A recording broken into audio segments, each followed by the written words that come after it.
On the afternoon of October 14th, 2017, four friends drove to an abandoned copper mine outside of Prescott, Arizona. 3 of them returned the same night. The fourth, Michael Carson, came back 3 days later. He hasn't spoken a complete sentence since. Not to his family, not to the authorities, not even to explain why his friends never made it home. Before we go any further, let us know in the comments where you're watching from, and don't forget to subscribe so you never miss what comes next. The 4 of them had known each other since high school. Michael Carson, 28 years old, worked as an electrical contractor. David Brennan, 30, managed a sporting goods store. Sarah Hollis, 29, taught 3rd grade at Roosevelt Elementary. And James Vega, 27, was finishing his engineering degree at Arizona State. They were the kind of friends who saw each other every few weeks, sometimes less during busy periods, but always picked up right where they left off. Nothing about their friendship suggested what was coming. The trip to the Copper Mountain Mine had been David's idea. He'd mentioned it at a barbecue the month before, casually, the way people mention things they'll probably never do. The mine had been closed since the 1950s, he said. Accessible if you knew where to park. He'd heard about it from someone at work. Sarah had been interested immediately. She liked hiking, liked abandoned places. James was skeptical but willing. Michael hadn't said much either way. A week later, David sent a text to the group, Saturday the 14th. Who's in? They met at David's apartment at noon. The drive would take about 90 minutes. They packed water, flashlights, a first aid kit, protein bars. David brought a video camera. He said he wanted to document it, maybe put together a short film. Michael brought rope and climbing gear, though no one had asked him to. Sarah packed extra batteries. James brought nothing except his phone and his wallet. When they loaded into David's Jeep, the mood was light, excited. There was no indication that by nightfall, 3 of them would be gone. The mine sat at the end of Fire Access Road, surrounded by scrub brush and loose rock. The entrance was partially collapsed but still passable. A rusted sign warning against trespassing hung at an angle from a single bolt. David filmed as they approached, narrating like a tour guide. The entrance smelled like dust and something metallic. They turned on their flashlights and went inside. For the first hour, everything was fine. The main tunnel was wide enough to walk 2 abreast. The walls were scarred with drill marks and old graffiti. Someone had spray painted "Turn Back" in red letters about 50 feet in, which they laughed about. The air was cooler than outside, but not uncomfortable. Sarah took photos on her phone. James made jokes about bats. Michael stayed quiet, but Michael was often quiet. It didn't mean anything. About a mile in, they reached a junction. 3 passages branched off from the main tunnel. David wanted to explore the left passage. It looked newer, he said, less degraded. Sarah suggested they mark their route with chalk, but no one had brought any. James said they should stick together, not split up. Michael stood at the entrance to the right passage, shining his light into the darkness. He said something that David's camera picked up, though the audio was unclear. It sounded like "wrong way" or "long way." No one paid much attention. They took the left passage. It sloped downward, gently at first, then more steeply. The ceiling dropped lower. After about 20 minutes, they had to crouch, then crawl. David was filming less now. The passage became tight enough that they had to go single file, pulling themselves forward on their stomachs. Sarah went first, then James, then David. Michael came last. At some point, Sarah stopped. She said the passage opened up ahead, that she could hear space. An echo.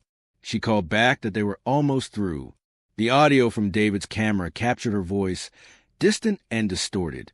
Then there was a sound like rocks shifting. Sarah shouted something. James yelled her name, and then the sound stopped. When Michael crawled back out of the passage, it took him 40 minutes. He was alone. He reached the main tunnel and sat against the wall for a period of time that's difficult to establish. He didn't go for help immediately. He didn't try to crawl back through. He sat in the dark with his flashlight off. When he finally walked back to the entrance, the sun had set. He drove David's Jeep back to Prescott, parked it outside a police station, and walked inside. He didn't speak. He handed the duty officer a piece of paper with 4 words written on it. They're still in there. Search and rescue teams entered the mine at dawn. They found the left passage. They found the point where it narrowed. They went as far as they could, which was not as far as the 4 friends had gone. The passage ahead had partially collapsed. There was no way to know if it had collapsed before they crawled through, or after, or during. There was no way to reach whatever space lay beyond. The rescue team spent 3 days trying. They brought in structural engineers. They brought in mining consultants. Everyone agreed that any attempt to excavate would likely cause a further collapse. On the 4th day, the decision was made to seal the mine permanently. Michael didn't attend the press conferences. He didn't speak to reporters. His family released a brief statement asking for privacy. The families of David, Sarah, and James held a joint memorial service. Michael didn't attend that either. He moved back to his parents' house. He stopped working. When people tried to visit, he wouldn't come to the door. The question everyone wanted answered was simple. What happened in that passage? But there was a question beneath that one, quieter but more persistent. Why didn't Michael come back alone? The initial explanation from authorities was straightforward. A tragic accident. For friends exploring an unstable mine. 3 trapped by collapse. 1 lucky enough to escape. It made sense. It fit the evidence. The families, after the initial shock, seemed to accept it. But accepting an explanation doesn't make the questions go away. The first contradiction was small. When rescue teams reviewed the footage from David's camera, which had been left in the Jeep, they noticed something. The video showed them entering the left passage. It showed them crawling forward. But the timestamp stopped 14 minutes before Sarah reported the passage opening up. The camera had been turned off, or the battery had died, or something else. David had been filming almost constantly up until that point. Why stop there? The second contradiction came from the structural engineers. They examined the left passage collapse carefully. The rock composition, the stress patterns. They said the collapse appeared recent, within days of the incident. But they also said something else, in a footnote of their report, that most people didn't read. The collapse originated from inside the passage, not from external pressure, meaning the rocks had been disturbed from where the 4 friends would have been, not from above or behind. The third contradiction involved Michael's hands. When he'd walked into the police station that night, an officer had noted his appearance in the incident report, covered in dust, breathing heavily, hands scraped and bleeding, but the scrapes were on his palms and inside of his fingers, not his knuckles, not the backs of his hands. The pattern suggested he'd been gripping something, pulling on something, not crawling through a narrow passage. No one made much of these details, initially. Accidents are messy. Evidence doesn't always align neatly. But as weeks passed and Michael remained silent, people began asking different questions. Had he tried to pull his friends free? Had he tried to dig them out? The condition of his hands suggested sustained effort, not a panic retreat. But if he'd tried to help them, why did it take him so long to get out? And why had he sat in the dark afterward, doing nothing? A reporter from Phoenix tried to interview Michael's parents 6 weeks after the incident. His mother answered the door, but wouldn't let the reporter inside. She said Michael was seeing a therapist. She said he was traumatized. She said he wrote things down, sometimes fragments, but nothing coherent. The reporter asked if Michael had written anything about what happened in the passage. His mother closed the door without answering. In December, James's father filed a request for the full incident report. He wanted to see the engineering assessments. He wanted to see the rescue team logs. He wanted to understand exactly why the decision had been made to seal the mine. The request was denied. The county attorney's office cited ongoing investigation and public safety concerns.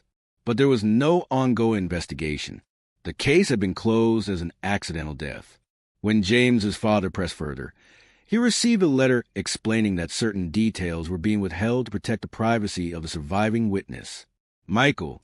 That's when people started wondering what Michael wasn't saying. The therapist Michael was seeing operated out of a small practice in Prescott. Her name was Dr. Linda Vasquez. She specialized in trauma. In March, she contacted the families. She said she had Michael's permission to share something. Not the details of what happened. Not his memories of that day. But a general observation.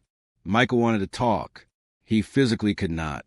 Dr. Vasquez explained that selective mutism can occur after severe psychological trauma. The mind creates a protective barrier. The person wants to communicate, but cannot access the mechanism. Michael had written in sessions that he remembered everything. He wanted to tell people. But when he tried to speak, nothing came out. Dr. Vasquez said something else. Michael had written multiple times a single phrase. They asked me to. She hadn't been able to determine what the phrase referred to. When she pressed him, he became agitated. When she suggested hypnosis or other methods to access the memory, he refused. He stopped attending sessions after that. In late April, Sarah's sister drove to the mine. The entrance had been sealed with concrete and steel barriers. A new sign had been posted. Government property. No trespassing. Violators will be prosecuted. She walked around the perimeter. She noticed something that the rescue teams apparently hadn't mentioned in their reports. A second entrance. Not collapsed, not sealed, partially hidden by brush, but accessible. She took photos. She posted them online. Within a day, the photos had spread across social media. People began asking why the second entrance hadn't been used in the rescue effort. The county sheriff's department issued a statement. The second entrance led to a separate section of the mine, not connected to where the collapse had occurred. Attempting to access the collapse site from that direction would have been more dangerous and time-consuming than the approach the rescue teams had taken. The statement made sense technically, but it didn't explain why the second entrance had also been sealed 3 weeks after the incident, without any public announcement. Someone, nobody knows who, went back to the mine in May. They cut through the barrier at the second entrance. They went inside. They posted a video online, filmed on their phone, showing the tunnel system. The video showed something the sheriff's department hadn't mentioned. Footprints in the dust. Recent. Leading from the second entrance toward the area where the main tunnel would connect. The person filming followed the prints for about 200 feet before turning back. The video ended with them saying, "Someone's been in here." The video was removed within hours. The person who posted it never came forward, but people had already downloaded it, already shared it. The questions intensified. Had someone gone back into the mine after it was sealed? Had rescue workers missed something? Had Michael gone back? Then something else came out. A statement from one of the rescue workers, posted anonymously on a forum dedicated to the case. The worker said they'd been part of the initial team that entered the mine on the morning after Michael came back. They'd reached the left passage collapse.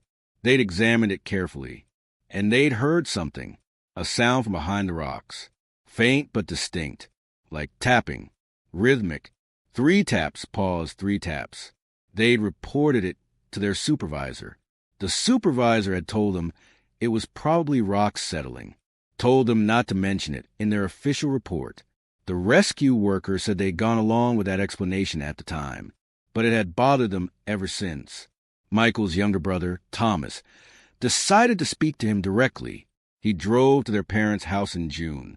He sat with Michael in the backyard. He didn't ask questions. He just talked, told him about work, told him about a camping trip he was planning, asked if Michael wanted to come. Michael listened. He didn't respond. Thomas stood to leave. As he reached the back door, Michael said something. One word. The first word he'd spoken since October.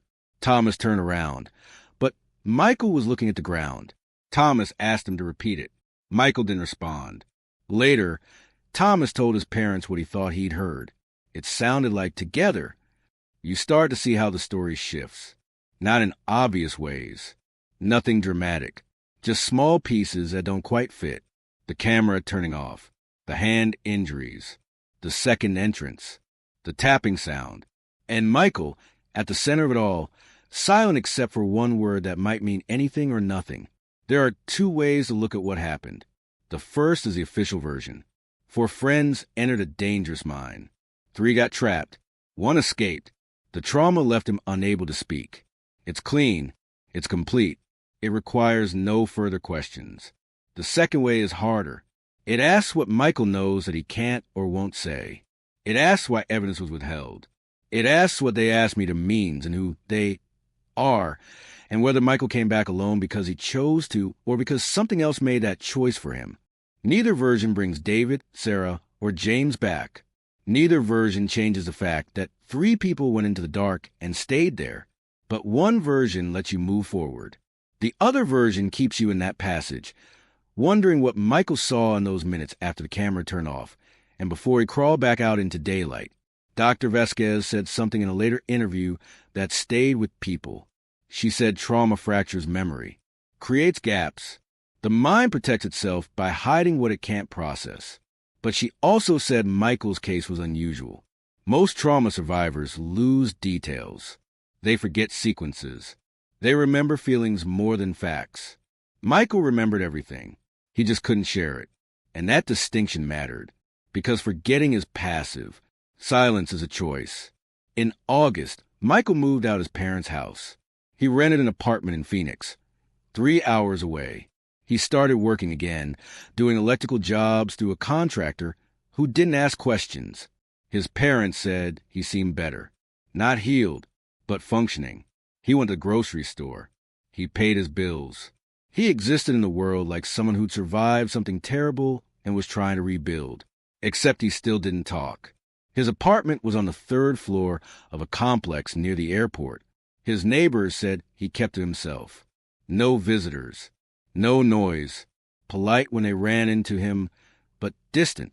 One neighbor, an older woman named Patricia Dominguez, said Michael left his apartment at the same time every night, around midnight, came back an hour later. She noticed because she had insomnia, often sat by her window. She said he always wore the same jacket, always carried a backpack. She assumed he worked a night shift somewhere. But when she asked him once, casually, he just shook his head and kept walking.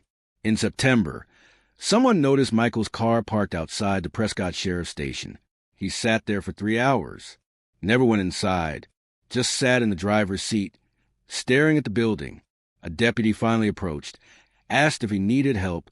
Michael handed him a note. The note said, "I want to tell you what happened."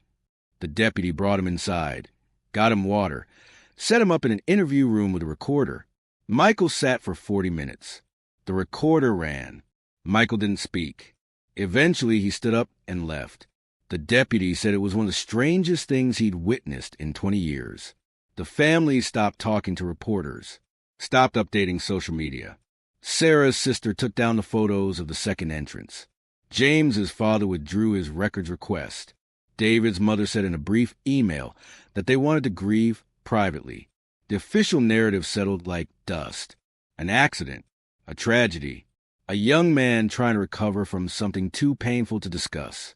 But Michael kept driving to Prescott, once a month, always to the mine. He'd park on the fire access road and sit there. Never got out, never approached the sealed entrance. Just sat. The mine was monitored by trail cameras after the break-in at the second entrance. Forest Service officials saw Michael on the footage. They didn't stop him. Sitting in a parked car wasn't trespassing. One official said they'd consider approaching him, offering help. They never did. They said he looked like someone keeping a vigil. On the second anniversary of the incident, October 14th, 2019, Michael drove to the mine again. This time he brought something. A wooden cross, simple, unfinished pine. He carried it to the sealed entrance and hammered it into the ground. 3 names were carved into the horizontal beam. David, Sarah, James. He stood there for several minutes. Someone watching through a trail camera said it looked like he was speaking, moving his lips, but no sound reached the camera. He got back in his car and drove away.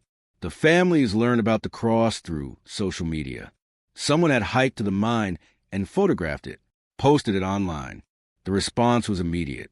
People called it touching, a memorial, a sign that Michael was healing. The families didn't respond, but Sarah's sister did. She wrote a single comment under the photo, asking why the names are in that order. No one understood what she meant at first. Then someone pulled up the police report, looked at the seating arrangement in David's Jeep on the drive to the mine. David driving, James in the passenger seat, Sarah and Michael in the back. The order they entered the passage had been Sarah, then James, then David, then Michael, Sarah first because she was smallest, David third because he had the camera, Michael last because someone had to bring up the rear, but the cross listed them in a different order.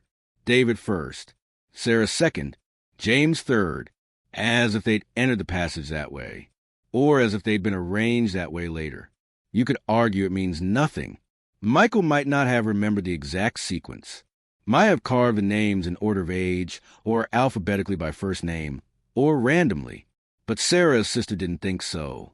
She said Michael remembered everything. That's what Dr. Vasquez had told them. Everything.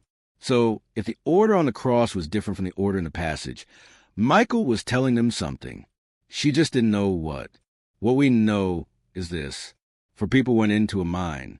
3 didn't come back. The 4th hasn't explained why. The evidence suggests a collapse. But some of that evidence doesn't align perfectly. Michael's hands were injured in a way that suggests prolonged physical effort. A rescue worker heard tapping that was never officially documented. A second entrance was sealed without explanation.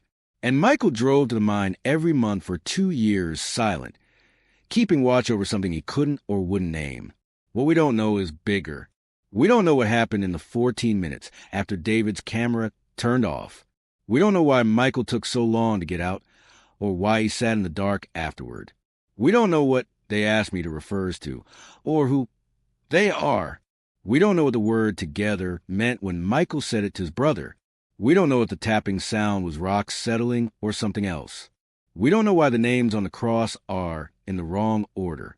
There are reasonable explanations for all of it. Trauma does strange things to memory and behavior. Evidence and accidents is often contradictory. Investigations have to make judgment calls about what's relevant. Michael's silence could be purely psychological, a barrier his mind created to protect him from something too horrible to process. The tapping could have been rock movement. The hand injuries could have come from a desperate attempt to clear the collapse that he no longer remembers clearly. The cross could be a simple mistake. Or Michael knows something he's been trying to tell people for 2 years, using the only language he has left. Presence, silence, symbols, a cross with names in the wrong order. Midnight drives to an apartment near the airport. 3 hours sitting outside a sheriff's station, unable to walk through the door. 1 word spoken to a brother who wasn't asking questions. Together, the mine is still sealed. The families have moved forward as best they can. Michael still lives in Phoenix, still works electrical jobs, still doesn't speak. Dr. Vasquez said she hasn't heard from him in over a year. His parents said he seemed stable, whatever that means for someone carrying what he carries. The trail cameras at the mine stopped recording in 2020 when the county cut the budget for monitoring. No one knows if Michael still drives there. No one knows if he ever tried to go inside. Cases like this don't disappear. They just fade when people stop asking questions. And maybe that's how it should be. Maybe Michael needs the quiet. Maybe the families need the distance. Maybe the truth, whatever it is something that can only be held by one person in silence in the dark. Or maybe Michael's been trying to speak the whole time, and we haven't learned how to listen.